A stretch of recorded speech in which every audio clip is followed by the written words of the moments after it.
Epione pain management and regenerative centre. ఇక మీ నొప్పులు శాశ్వతం కావు. Hello, welcome to RTV. నా పేరు దీప్తి. ఈరోజు మనం మాట్లాడుకోబోయే టాపిక్ రియల్ ఎస్టేట్ గురించి. మనలో చాలామందికి చాలా అపోహలు ఉంటాయి. డబ్బులు దేంట్లో ఇన్వెస్ట్ చేయాలి అని. లైక్ రియల్ ఎస్టేట్లో చేస్తే మంచిదా, అట్లానే స్టాక్ మార్కెట్లో చేస్తే మంచిదా అని. కొంతమంది ఆడవాళ్ళు కూడా ఇంట్లో కూర్చుని ఎలా డబ్బు సంపాదించాలని అనుకుంటూ ఉంటారు. అండ్ ఇది ఎలక్షన్స్ టైం.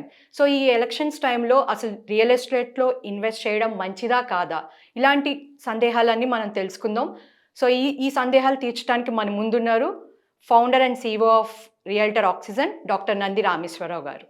నమస్కారం సార్. నమస్కారం సార్, ఇప్పుడు ఎలక్షన్స్ టైం నడుస్తుంది కదా, అసలు ఈ ఎలక్షన్స్ టైంలో రియల్ ఎస్టేట్ మీద ఏమన్నా ఇన్వెస్ట్ చేయొచ్చు అంటారా? ఈ ఎలక్షన్స్ ప్రభావం ఎంతవరకు పడుతుంది రియల్ ఎస్టేట్ మీద? ఇప్పుడు ఇంపాక్ట్ అనేది ప్రతిదానికి every action will have opposite reaction. Newton's third law, అవునా? మీరు ఫిజిక్స్లో చదువుకున్నారు చిన్నప్పుడు. ఒక పని చేస్తే దానికి అవుట్పుట్ ఇంకేదో ఉంటుంది. సో అయితే ఇక్కడ భిన్నంగా ఎలక్షన్ వల్ల రియల్ ఎస్టేట్కి అసలు రెండింటికి టూ డిఫరెంట్ సెగ్మెంట్స్ అండి. ఎలక్షన్ వల్ల రియల్ ఎస్టేట్ పడిపోతుంది, రియల్ ఎస్టేట్ ఆగిపోతుంది అనేది అవాస్తవం. కొద్దిగా స్లో డౌన్ అవుతుంది, అది వాస్తవం. వాస్తవానికి అవాస్తవానికి చాలా తేడా ఉంటుంది. మీడియా సంగతి ఏంటంటే ఈ చిన్న దాన్ని పట్టుకొని దాన్ని ఎన్లార్జ్ చేస్తారు స్కోప్లో, because that is their style. But reality ఏంటనేది కనుక్కోవాలి మనం. సో ఇంపాక్ట్, నేను నిన్న రిజిస్ట్రేషన్ ఆఫీస్కి వెళ్ళాను ఒక ఏరియాలో. రిజిస్ట్రేషన్ బ్రహ్మాండం జరుగుతున్నాయి. మరి ఇప్పుడు నెక్స్ట్ మంత్ ఎలక్షన్స్ ఉన్నాయి కదా. అంటే చాలామంది భయపడుతూ ఉంటారు. ఎందుకంటే చాలా చోట్ల వింటూ ఉంటారు కదా, సడన్గా రియల్ ఎస్టేట్ పడిపోయింది, అలానే సడన్గా పెరిగింది అని. అందుకని ఇప్పుడు పబ్లిక్లో 100 మంది, ఇప్పుడు ఏ సీఎం వచ్చినా తిట్టుకుంటే ఎవరైనా ఉన్నారండి? మీకు షో మీ పబ్లిక్. అప్పుడు నందమూరి తారక రామారావు గారి దగ్గర నుండి లేటెస్ట్ రేవంత్ రెడ్డి గారి వరకు ఎవరైనా సీఎంని తిట్టుకుంటూ ఉన్నారా? కొంతమంది పొగుడుతారు, కొంతమంది తిడతారు. మన పని మనం చేసుకుంటూ పోవాలి. వాళ్ళు అన్నారు కదా అని, సింహం నవ్వింది కదా అని ఫోటోగ్రాఫ్ తీసుకుంటే ఏమవుతుంది? ఫోటోలో మీరు ఉండరు, సింపుల్ సింహం ఒకటే ఉంటుంది. సో అనేవాళ్ళు అంటూ ఉంటారు. బట్ వాట్ ఈజ్ రియాలిటీ అనేది మాకు ఇన్నర్ సర్కిల్స్ నుంచి తెలుసు. ఎందుకంటే డైలాగ్ ఎందుకు జనాలకు అర్థం కావాలి. Real estate is a never ending subject అండి. That's already in top gear. గత 15 సంవత్సరాలుగా రియల్ ఎస్టేట్ లాగ్ అవుతూనే ఉంది. ఎక్కడ కూడా ఇలాగ లేదు. చూడండి, మీరు 6 నెలలు అయింది ఎలక్షన్ కూడా, 6 నెలలు 7 నెలలు అయింది. మన సెప్టెంబర్ అక్టోబర్లో వచ్చింది. ఎంతమంది బిల్డర్స్ రేట్లు తగ్గించారు చెప్పండి మీరు. మీకున్న బిల్డర్ ఒక్క పేరు చెప్పండి. తగ్గలేదు. కాకపోతే మంచి పని ఏం చేసినట్టు పెంచలేదు. యాక్చువల్గా ఎవ్రీ 2 మంత్స్ 3 మంత్స్ గజానికి ఎంత లేదా స్క్వేర్ ఫీట్కి ఎంత అని పెంచుతారు. ఇప్పుడు అది జరగలేదు. ఎందుకంటే ఎలక్షన్లో సేల్స్ ఎందుకు డౌన్ ఉంటుందంటే లిక్విడిటీ మూమెంట్ ఉండదు. లిక్విడిటీ అంటే హార్డ్ అమౌంట్, చెక్స్ అంటే ఉంటాయి. రియల్ ఎస్టేట్లో మనకు తెలిసిన ఏంటంటే majority of the amount liquidity. So అది ఇప్పుడు మీకు ఎలక్షన్ టైంలో క్యాష్ మూమెంట్ ఉండదు, కాబట్టి రియల్ ఎస్టేట్ తగ్గుతుంది. అంతే తప్ప రిక్వైర్మెంట్, ఇప్పుడు మీ సిస్టరో మీ బ్రదరో ఉన్నారనుకోండి, suppose they're from Vijayawada, they got a job in Hyderabad, పెళ్ళి అయింది కొత్తగా, ఇల్లు కావాలా అక్కర్లేదా? ఇల్లు అయితే కావాలి, అయితే రెంట్గానే తీసుకోవాలి లేదా కొనుక్కోవాలి. రెండిట్లో ఒకటి అయితే చేయాలి కదా. సో వాళ్ళు ఎక్కడికి వెళ్తారు? ఎలక్షన్ ఉందని పెళ్ళి ఆపేస్తారా మీరు? లేదా కాపురం ఆపేస్తారా? లేదా ఉండడం ఆపేస్తారా? అట్లా పెళ్ళి అయిన తర్వాత పేయింగ్ గెస్ట్లో ఉంటాం, ఉండలేము కదా. దిస్ మస్ట్ అంటే ఎసెన్షియల్ అనేది నీడ్ అండ్ వాంట్ అంటాం. నీడ్ అంటే కంపల్సరీ కావాలి, మీకు దాహం వేస్తుంది నీళ్ళు తాగాలి. వాంట్ అంటే డిజైర్, అంటే నాకు కోకోనట్ వాటర్ కావాలి, వాటర్ మెలన్ జ్యూస్ కావాలి, లస్సీ కావాలి, ఇది చాయిస్. బట్ పర్పస్ సాల్వ్ చేసేది వాటరే. సో నార్మల్ పర్సన్ వాటర్తో పెట్టుకుంటాడు. కొద్ది డబ్బులు ఉన్న మీలాగా హై రేజ్ హైఫై ఉన్న వాళ్ళు లగ్జరీకి వెళ్తారు. సో అక్కడ రియల్ ఎస్టేట్ రిక్వైర్మెంట్ అంటే మన ఇన్వెస్ట్మెంట్లో లాస్ట్ టైం అంటే 4 రకాలు ఉంటాయి. ఒకటి క్యాప్టివ్ కన్జంప్షన్, మన కోసం వాడుకునేది, అంటే మనం కొనుక్కొని మనం ఉందాము. రెండోది ట్రేడింగ్, అంటే వాళ్ళు ఉండరు, ఒక దగ్గర కొని లాభం వేసుకొని ఇంకో దగ్గర అమ్మేస్తారు. మూడోది ఏంటి? Return on investment, rental incomes. నాలుగోది లాంగ్ టర్మ్ ఇన్వెస్ట్మెంట్.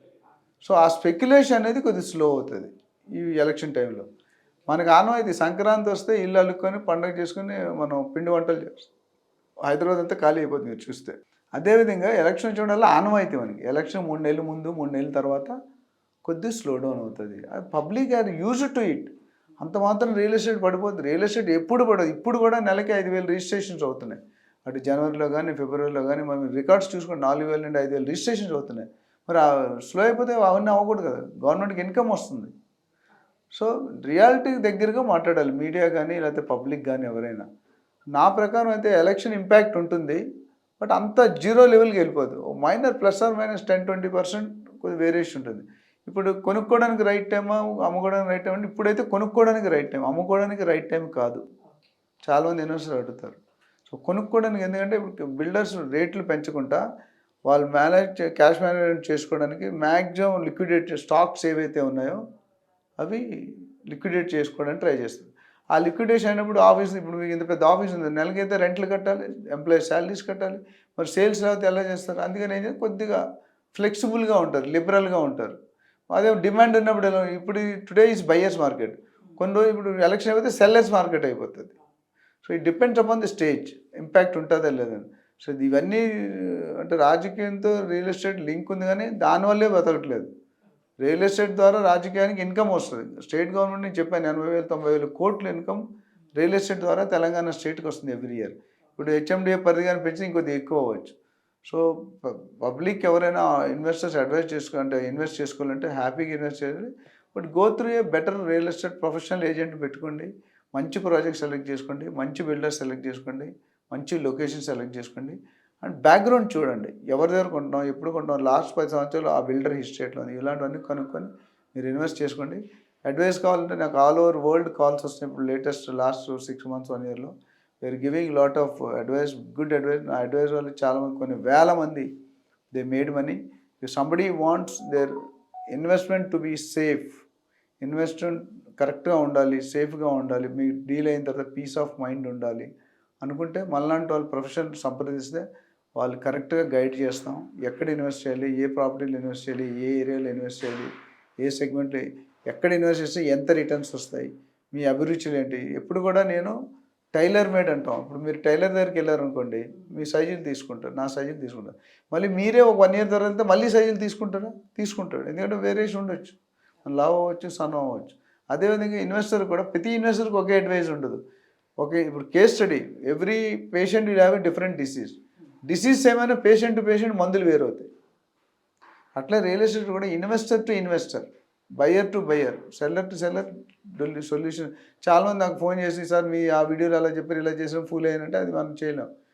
ఏ కేసుకి ఆ కేసు కంప్లీట్. సో ఎవరైనా ఇన్వెస్టర్స్ చాలామంది నాకు ఫోన్ చేసి రిక్వెస్ట్ ఏంటంటే, సార్ 1 minute చెప్పండి అంటాడు. 2 కోట్లు పెట్టే ఇన్వెస్ట్మెంట్ 1 minute ఎలా చెప్తాను? I'm not a God. Please spare some time, take the consulting. We will definitely answer every question in the next 1 hour. Thank you so much sir, మా ప్రేక్షకుల కోసం చాలా చక్కటి వివరాలు వివరించారు. Thank you, Amma. సో చూసారు కదా వ్యూవర్స్, ఇది ఇవాల్టి ఇంటర్వ్యూ. మరో ఇంటర్వ్యూతో మళ్ళీ మీ ముందుంటాం. Thank you. మరిన్ని వీడియోస్ కోసం ఛానల్ ని సబ్స్క్రైబ్ చేయండి, లేటెస్ట్ అప్డేట్స్ కోసం వాట్సాప్ ఛానల్ ని ఫాలో చేయండి, అండ్ లింక్ డిస్క్రిప్షన్ లో ఉంది.